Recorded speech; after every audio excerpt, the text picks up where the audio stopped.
Illinois Stories is brought to you by the Corporation for Public Broadcasting, Illinois Arts Council Agency, and by the supportive viewers like you. Thank you.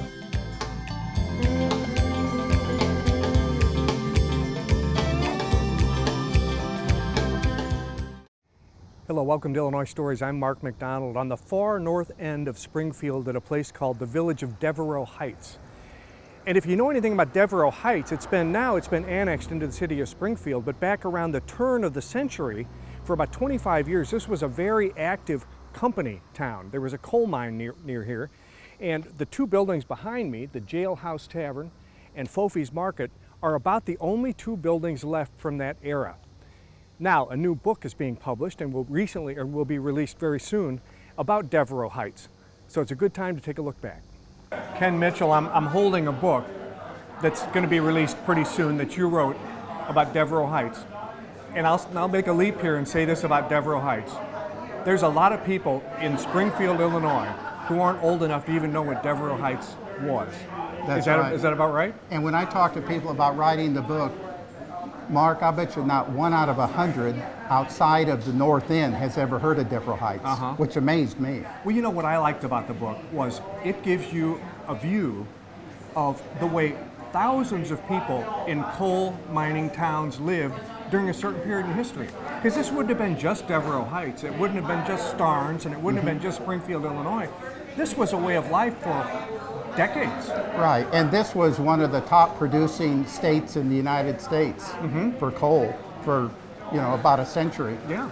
Now, a lot of people don't know that almost all of Springfield was undermined.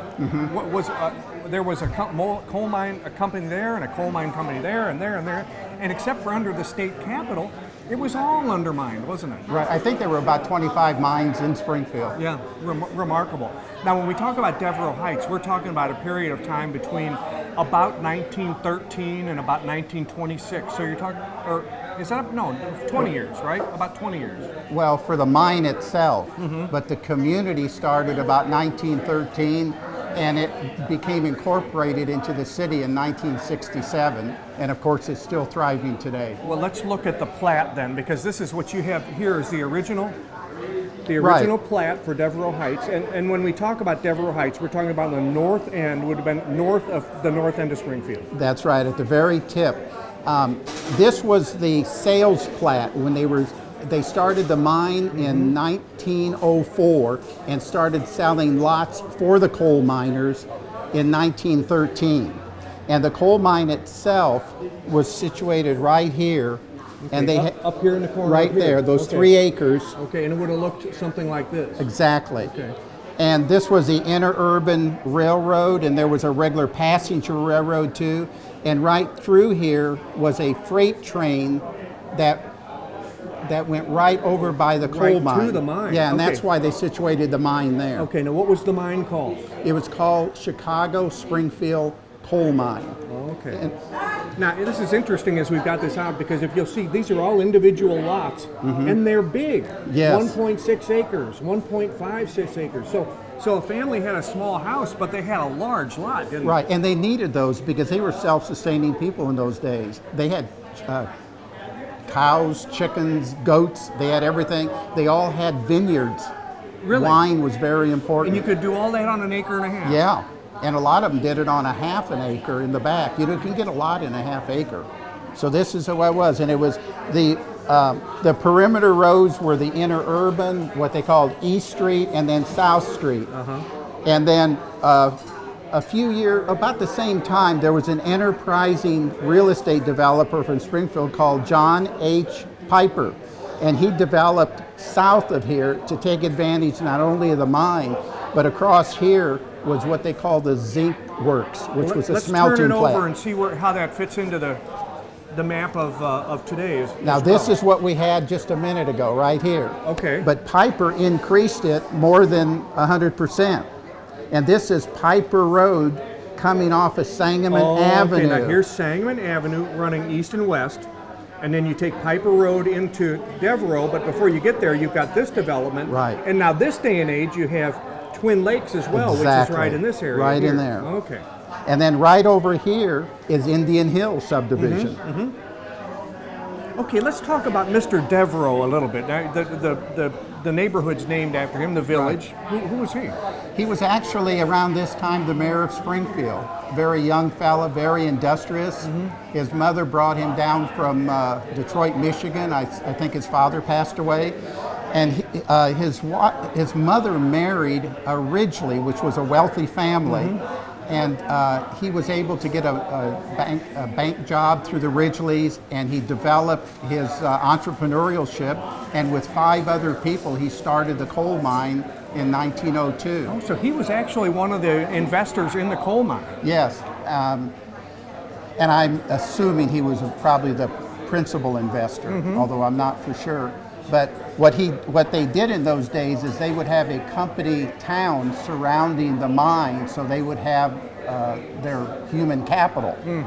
And what some people say indelicately is that he required them to buy lots if you wanted to work in his mine. If they wanted a job at the mine. And that the plat that we saw earlier, that was the design for the mining town. Right, and he made him attractive, like you said, with those lots. It was really nice, and they were priced right. There was an ad in the paper I found, and I put it in the book, where it says, why buy one lot in Springfield when you can have an acre right near Springfield? Yeah, and walk to work. Yeah, and a lot in Springfield would have cost more than an acre or 2 here. So it was attractive. Yeah. What you've helped us do is assemble a group of people who either grew up in Devereux Heights, a long time ago, or we're very familiar with Devereux Heights, and we've got them here today, and we're going to interview them. And in addition to that, you and I are going to go to a neighboring mining town called Starnes, where there was also a mine, and the old school is still there. We're going to take a look at that. So thanks, Ken. Okay. Eleanor, can I call you Rudy? You sure can. Everybody else does, right? Correct. Okay. Rudy, you grew up in Devereux. Correct. And you're now, do you mind if I give your age? Not at all. Okay, you're 92, is that right? I will be in April. You'll be 92 in April, so everybody knows about when you grew up in Devereux. Tell me what it was like growing up in Devereux. It was like one large family. Everybody knew everybody. You could go in anybody's house, anybody's yard. Nobody scolded you or said, what are you doing here? Get out of here. Go home. Or does your mother know you're here? And if anybody needed anything, it was probably anywhere you could go. Any one of the neighbors, they would be there to do what they could. I'd like to tell one incident. At one point, my dad could not find work in Springfield, so he went to Pennsylvania. We were really close with the Golab family, and they lived up the road from us quite a ways. They had about the same number of kids. They raised hogs like we did and had a big garden also. But when my dad was gone, we were pretty strapped, Mom and all the kids. There were 2 boys in the Golab family, and I'll never forget this picture. We called them Pos and Gip. And here they come walking by the kitchen window with half a hog where their dad had butchered. Yeah. And they were bringing it down and cutting it up for us, for Mom and us kids to have to eat. I mean, everybody was pretty self-sufficient, weren't they? Right. Dad worked in the mine, and in most cases what Mom did was take care of the family and the house and the garden and the farm, right? Right. So moms were really busy too. Right. Now, I want to touch on something before I lose you here, because you're one of the most famous female athletes to come out of Springfield, and we know that because you were given a plaque by the Commissioner of Public Health and Safety, and it says that proclaims Eleanor Rudolph the most outstanding girl athlete in Springfield for the past decade. Now that's saying something. You were a softball player, weren't you? Correct. Correct. Tell me about, here's what I want to get at. I think everybody knows who the Rockford Peaches were. Correct. And you got invited to try out. Correct. But we tried out in Peoria for the Peoria Red Wings. And Carolyn Thomey, who is the aunt of Jim Thomey, the Major League. The home run hitter. Yeah. Hall of Famer now. Yeah. Really? Yes. Really? Okay. So, anyhow, Pepper Kerwin and Carolyn Thomey, which was Jim's aunt, we tried out for the Red Wings, so we get a $65 contract, $65 a week. Well, that was double what we were making at Caterpillar. Okay. Well, we don't think we're going to do that. Well, now we get an offer to try out for the Professional Softball League in Chicago. Oh, okay, boy. so we go up there and we try out. Yeah, we get an equal contract.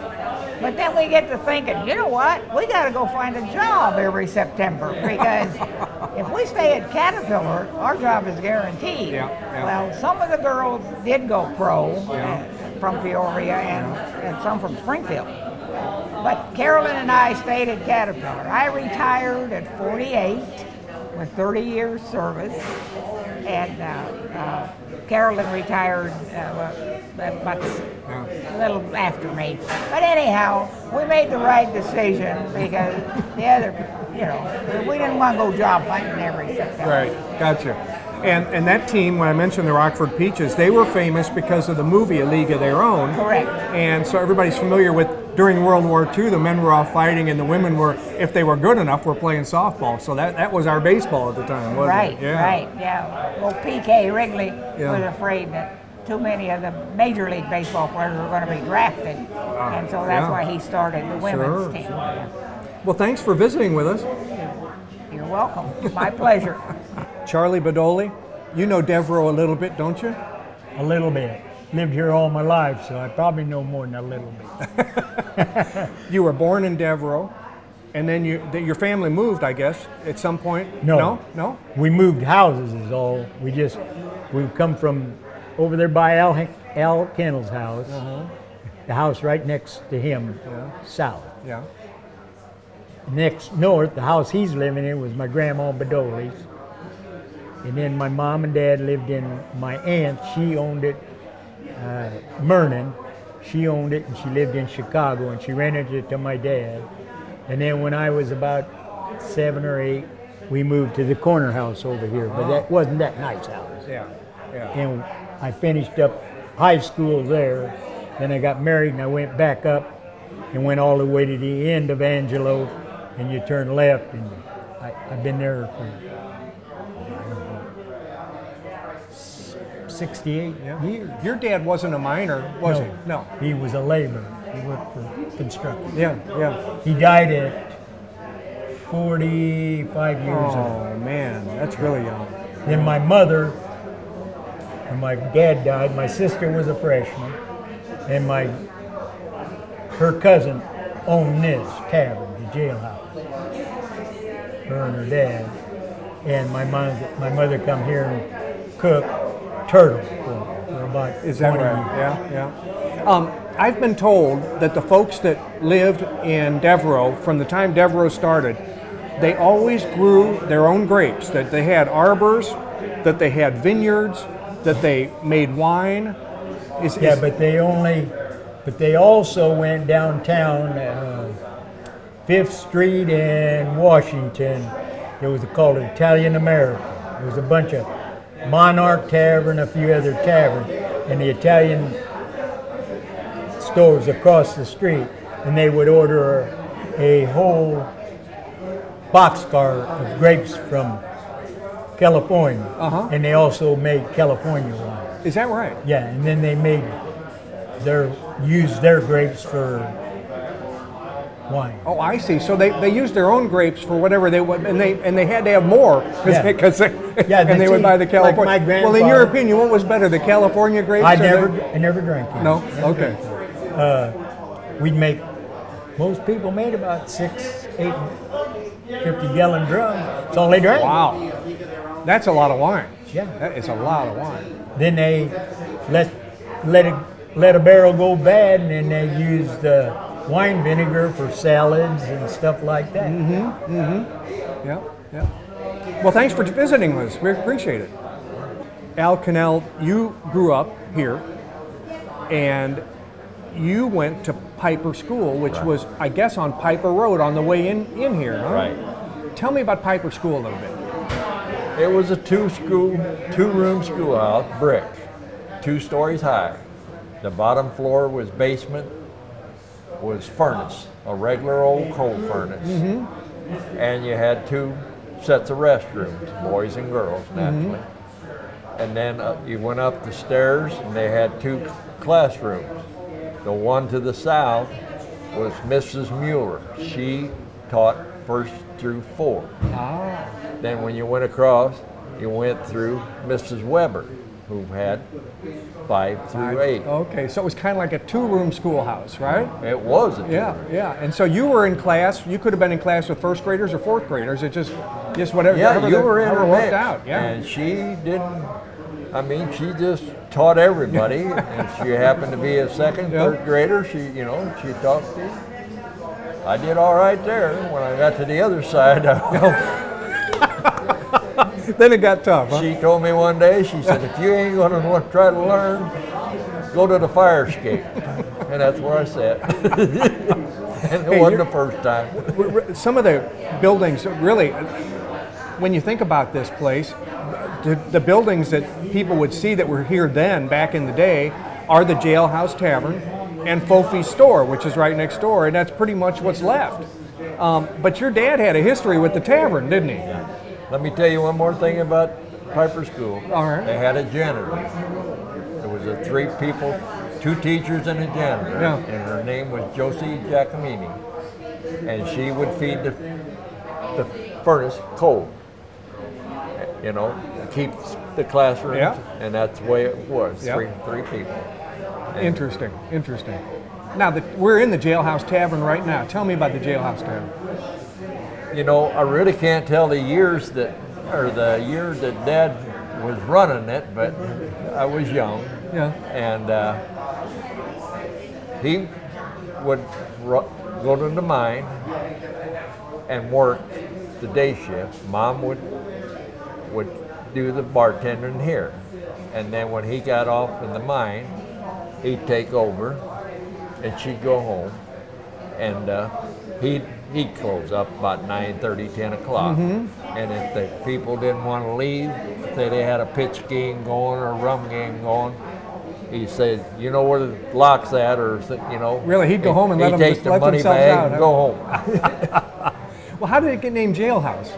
He went up to buy a license to run the business, and the guy asked him, he said, what's the name of your business? What's the name of the tavern? Dad said, it don't have a name. The guy said, well, you got to have a name to get licensed. Dad said, I don't know. And the guy said, well, what's it look like? He said, it's a brick building and got bars on the windows, sort of like a jailhouse, that guy must have said. And Dad said, yeah, something like that. And that's how they come up with Jailhouse Tavern. And it's still named that It's today. still that way. Now, I think Pam put her name in front of it or something like that. They call it Pam's Jailhouse, Yeah. but it's been It's still Jailhouse. Jailhouse. And there's been people that, even Ann and Archie and them, that's made money, served food in here and stuff like that. Dad was just strictly neighborhood stuff. He didn't have no dances. He had a jukebox, a cigarette machine over here. We'd come down Sunday and clean glasses. My job was to help clean the glasses. And I can remember he'd take these money out of that the guy had give him out of the jukebox, and some of them would have fingernail polish on them. Them's the one that stayed here, and Dad would give me a quarter or a dime to go play the jukebox. And that's the way it worked. And they sent me in here for beer. If they had a thing going on at home, they like to sit around fires and that. Anyway, I'd come down and get a jug of beer, and they'd give it to me and carry it home for them. And they had the old hose that went in, and make sure you don't get too much foam. That people didn't like that, especially on a half a gallon. Just strictly neighborhood. No, I can't remember any wives calling, where's my husband, or something like that. It was just, and they'd come. Just part of life in Devereux, wasn't it? Come out of, they'd get off of work, Sangamo Construction got out, or not Sangamo Electric would get out, and then people, some of them would come here, but like I said, it was basically just neighborhood trade. Brad Mills, about 55 years ago, your family moved to Devereux, Yes, they do. And I guess you were the first or only black family to live here. Is that Yes, right? we were. Yes, we were. What was that like? Well, I'll tell you, it was quite an experience. You know, we had a lot of great friends out here. For one, my mom and dad, they were always active in the community, and Devereux Heights was a working community, blue-collar families, and so, you know, everyone seemed to get along. I had a lot of good friends, met a lot of good people. Grew up with the family down the street, actually, and we became friends and still friends to this day. But, you know, our neighbors right next to us, they'd be to the south of my mom and dad's house, didn't like the idea of a black family moving next to them, so they erected a big, huge, tall fence, probably a 10-foot stockade fence. And so that didn't go over very well with a lot of the other neighbors. A lot of the other neighbors couldn't see any cause for that, and I thought that was way, beyond pretty extreme. And so they kind of united together. And so we always had a pretty decent time here in the neighborhood. But we always were active. My dad was active in the KC. My mom was always active in St. Aloysius Church. I should say both of them were. My dad was an usher. My mom sang in the choir. And you still live here in Devereux, right? I live next door to the house I grew up in. Is that right next door? Raised my family at the house, and like I said, my kids are all grown now, and they're all adults, and we actually have a 3-year-old grandson we take care of. But yep, I still live here in the neighborhood and still enjoy the comforts of having. Some years after that, the city annexed Devereux. Yes, they did. And I guess that was contentious, wasn't it? It was. There were, there's a lot of people that wanted it to happen. They could see, having improvements, street improvements, street lights and everything. We used to have ditches. It was county. It was dark out here, and so that was an improvement. A lot of people had wells, but they wanted to have city water. And then there was people that were satisfied with what they had too. My father and another group of gentlemen out here, Vince Galassi, Curly Jones, and I'm probably forgetting a couple, all united to put the money up to run the water main through Devereux Heights, with the intentions when Twin Lakes came on, with them also paying a tapping fee and anyone else afterwards. So that was just one of the business ventures that happened here, and it was a good improvement. A lot of people benefited from it, and they have over the years. I was here and able to see when they came with street lights. I was here on my own property when we paid for sidewalks and city sidewalks, let's say, new sewers. It was a good thing. You've seen a lot of progress going on here. I've seen a lot of development from Twin Lakes to Indian Hills. So. Well, congratulations on having a nice life in Devereux. Well, I'll tell you what, it's been an honor growing up here in Devereux Heights. I've met a lot of great people and still have a lot of great friends here. And it's a little tight-knit group, and we try to keep it that way, but it's always a friendly atmosphere. So. This right here I'd like to mention as well. Where we're standing here today was my first job.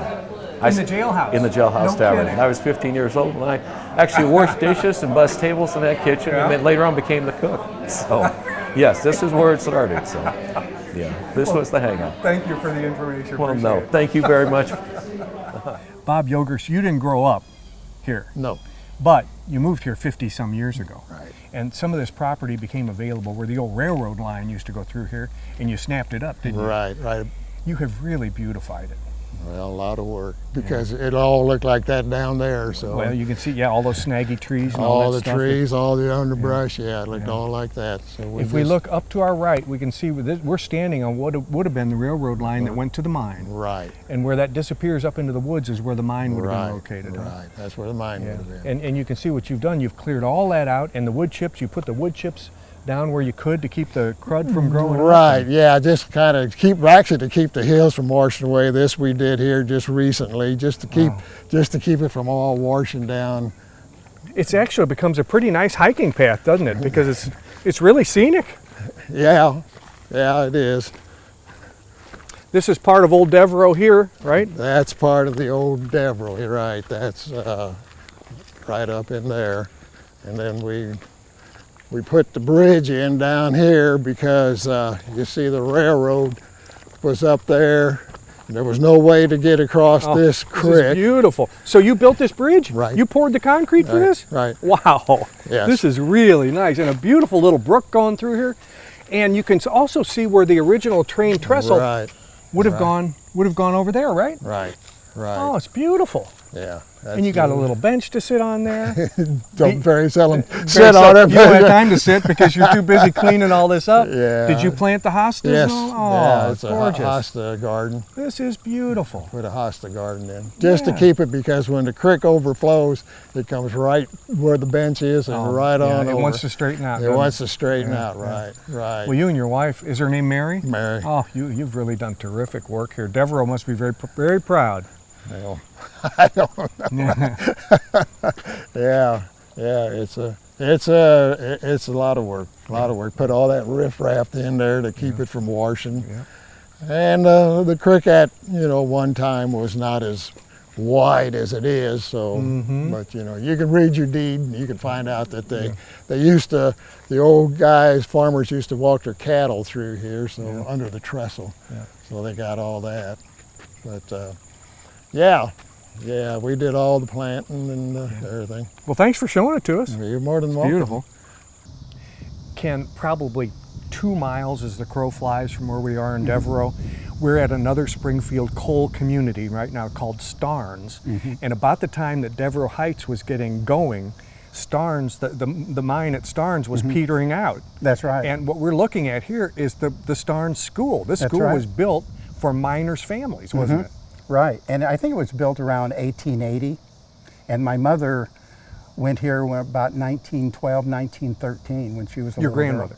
My mom. Your mom did. Okay, your mom did. Yeah, and my aunts and uncles, and none of them could speak English.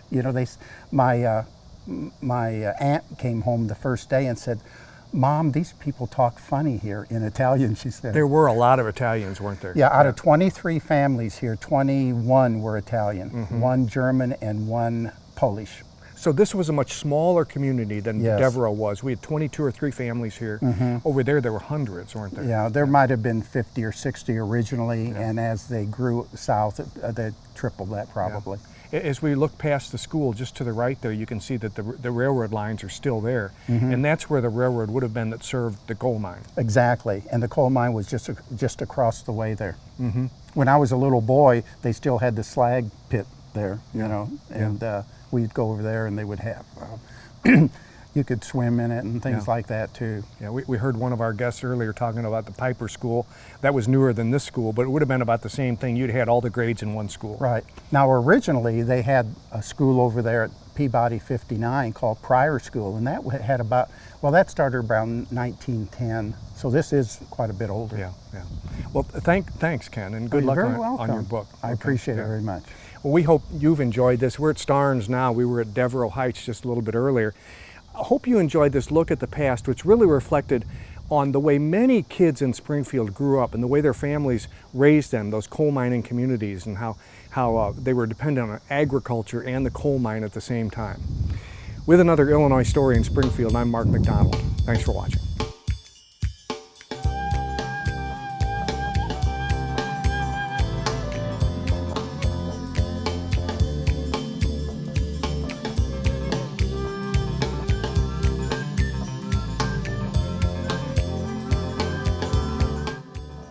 Illinois Stories is brought to you by the Corporation for Public Broadcasting, Illinois Arts Council Agency, and by the support of viewers like you. Thank you.